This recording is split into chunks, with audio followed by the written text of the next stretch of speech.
Alhamdulillah, Alhamdulillahilladzi arsala rasulahu bil huda wa dinil haqq liyudhhirahu 'ala dini kullih wa kafa billahi syahida. Asyhadu an la ilaha illallah wa asyhadu anna Muhammadan abduhu wa rasuluh la nabiyya ba'da. Allahumma shalli wa sallim ala sayyidina Muhammadin wa ala alihi wa sahbihi ajmain amma ba'da. Pemirsa yang saya hormati, berbicara tentang peristiwa fenomenal Isra dan Mi'raj ya, yang terjadi pada tanggal 27 Rajab tahun ke-10 kenabian. Ini adalah satu peristiwa yang sangat agung, peristiwa yang sangat dahsyat, peristiwa yang sangat fenomenal. Ya. Peristiwa ini Allah abadikan di dalam surat Al-Isra, surat ke-17, ayat yang pertama. Allah berfirman, A'udzubillahi minasyaitonirrajim. Subhanalladzi asra bi'abdihi lailam minal masjidil haram ilal masjidil aqsa alladzi barakna haulahu linuriyahu min ayatina innahu was-sami'ul basir. Yang artinya adalah Maha Suci Allah yang telah memperjalankan hambanya pada suatu malam dari Masjidil Haram ke Masjidil Aqsa yang telah kami berkahi sekelilingnya agar kami perlihatkan kepadanya sebagian dari tanda-tanda kebesaran kami. Sesungguhnya dia adalah Maha mendengar lagi Maha mengetahui. Di dalam ayat ini kita bisa lihat ya, ada beberapa hikmah, ada beberapa pelajaran yang bisa kita petik dari peristiwa Isra dan Mi'raj. Yang pertama apa? Yang pertama adalah hebatnya, luar biasanya kekuasaan Allah Subhanahu wa taala. Ya. Allah mengawali ayat ini dengan memuji akan kehebatan dirinya, ya, kesucian dirinya. Subhanalladzi asra bi 'abdihi lailam minal masjidil haram ilal masjidil aqsa. Ya, peristiwa Isra Mi'raj ini tidak akan bisa terjadi kalau bukan karena kehebatan, kebesaran, kesucian Allah Subhanahu wa taala. Ya, mengapa demikian? Karena perjalanan Isra-nya itu 1898 km, lalu Mi'raj-nya menembus 7 lapis langit. Ini memang tidak akan bisa kita bayangkan dengan logika. Ya, maka ini adalah hikmah yang pertama, bagaimana hebatnya kekuasaan Allah Subhanahu wa taala. Itu belum seberapa. Ya. Kekuasaan Allah jauh lebih besar daripada itu. Ya, cuma kita memang sering tidak memperhatikannya. Ya, kita malah sibuk dengan aktivitas sehari-hari, mencari uang, ya, mengejar jabatan, mendapatkan materi, sehingga jarang kita melihat kekuasaan dan kehebatan Allah Subhanahu wa taala. Ya, dan ini adalah satu hal yang betul-betul kalau kita mau merenungi, mau menggali, ini dahsyat ya, kekuasaan Allah sungguh sangat luar biasa. Ya, jadi ini adalah satu peristiwa yang menggambarkan kebesaran dan kekuasaan Allah Subhanahu wa taala yang sangat hebat. Ya, yang tidak akan bisa dilakukan oleh siapapun, melainkan hanya oleh Allah Subhanahu wa taala. Hikmah yang kedua adalah sebagai bentuk penghormatan dari Allah Subhanahu wa taala terhadap Nabi kita Muhammad sallallahu alaihi wasallam.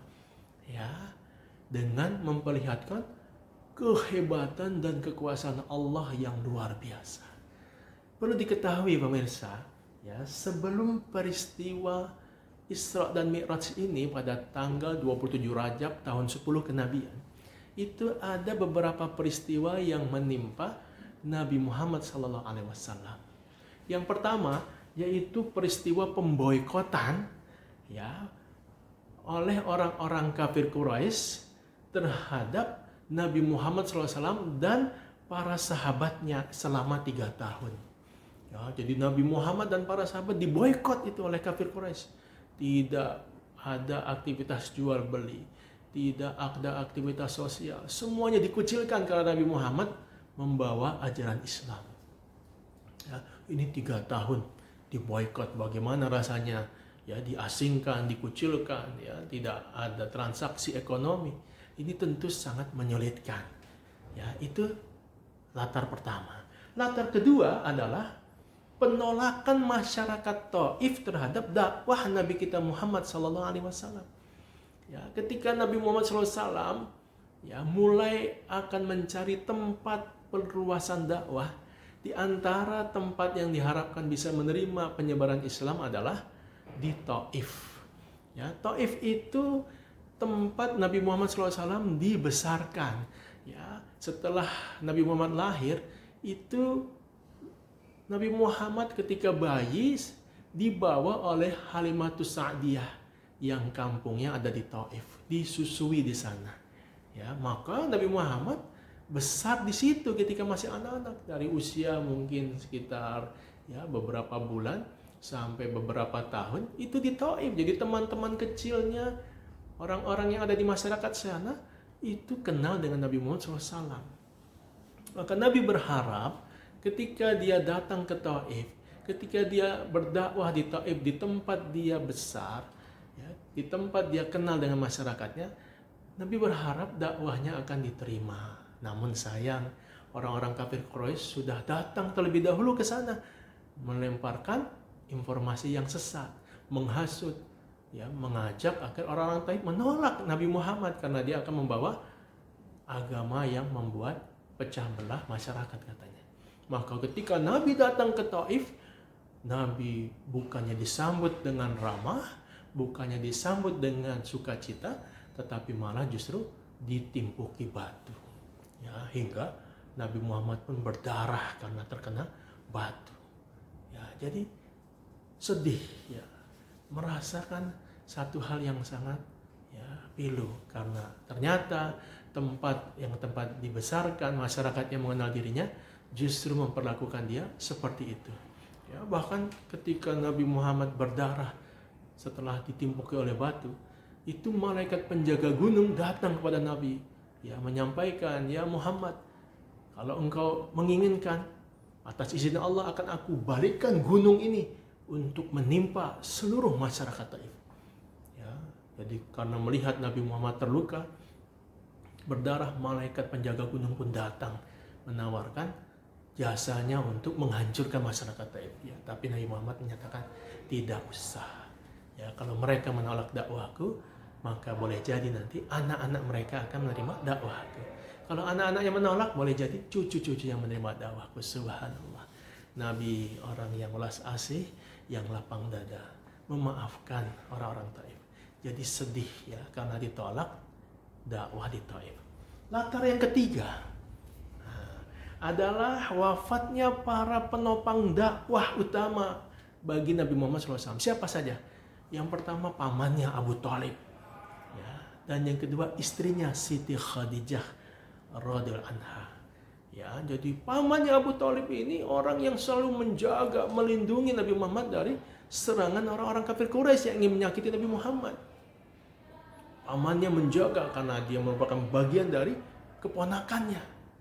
Ya, luar biasa penjagaan Abu Thalib ini. Siap berada di depan sehingga dakwah Nabi Muhammad bisa berjalan di Mekah tanpa diganggu. Ya, namun kemudian pamannya wafat.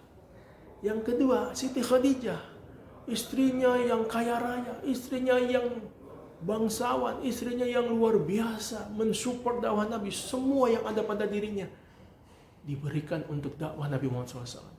Tidak ada yang tersisa. Ya, dia berikan semua untuk suaminya, untuk junjungannya Nabi Muhammad SAW. Ini pun wafat. Ya. Sehingga tahun itu disebut dengan istilah Amul Hazan atau tahun duka cita. Ya, sedih. Ya, karena penopang dakwah, yang backup dakwah, wafat. Ya, 3 latar ini para pemirsa sekalian. Ya, adanya pemboikotan terhadap Nabi Muhammad dan para sahabat selama 3 tahun. Penolakan dakwah di Taif. Wafatnya para penopang pelindung dakwah Abu Thalib dan Siti Khadijah. Ini membuat Nabi menjadi sedih hatinya. Maka Allah memperjalankan Nabi Muhammad dalam peristiwa Isra dan Mi'raj. Ya, jadi dengan latar belakang ini kita bisa lihat bagaimana Allah ingin menghibur Nabi kita Muhammad SAW. Allah ingin menguatkan komitmen dakwah Nabi Muhammad SAW. Bahwasanya apa yang diperjuangkan ini adalah sesuatu yang benar, sesuatu yang agung, sesuatu yang memang harus diperjuangkan hingga akhir. Maka Allah perjalankan Nabi Muhammad Isra dan Mi'raj. Subhanalladzi asra bi 'abdihi lailam minal masjidil haram ilal masjidil aqsa. Allah perjalankan di waktu malam dari Masjidil Haram di Mekah ke Masjidil Aqsa. Alladzi barakna haulahu, ya, yang perjalanan itu telah Allah berkahi sekelilingnya. Linuriyahu min ayatina, agar Allah perlihatkan tanda-tanda kebesaran Allah. Nabi melihat kehebatan kekuasaan Allah. Nabi melihat malaikat Jibril, Nabi melihat burung, Nabi melihat bintang gemintang, Nabi melihat luar angkasa, Nabi melihat segala hal yang sangat luar biasa yang belum pernah dilihatnya. Linuriyahu min ayatina, Allah ingin perlihatkan kepada Nabi Muhammad ayat-ayat tanda-tanda kekuasaan Allah yang agung. Ya, sehingga Nabi Muhammad menjadi begitu kuat, begitu yakin, begitu bersemangat setelah mendapatkan, ya, motivasi, dorongan, ya, suplemen dari Allah dalam perjalanan Isra dan Mi'raj. Ya, ini adalah dua hikmah. Ya, mudah-mudahan kita bisa mendapatkan pelajaran dan semangat dalam menggali Islam, karena sesungguhnya agama Islam ini agama yang diberkahi dan diridai oleh Allah Subhanahu wa taala. Demikian tausiah yang dapat disampaikan dari Al-Faqih Muhammad Rabiul Yatim. Hadanallahu bikum ajmain wa billahi taufiq wal hidayah wa minkum. Assalamualaikum warahmatullahi wabarakatuh.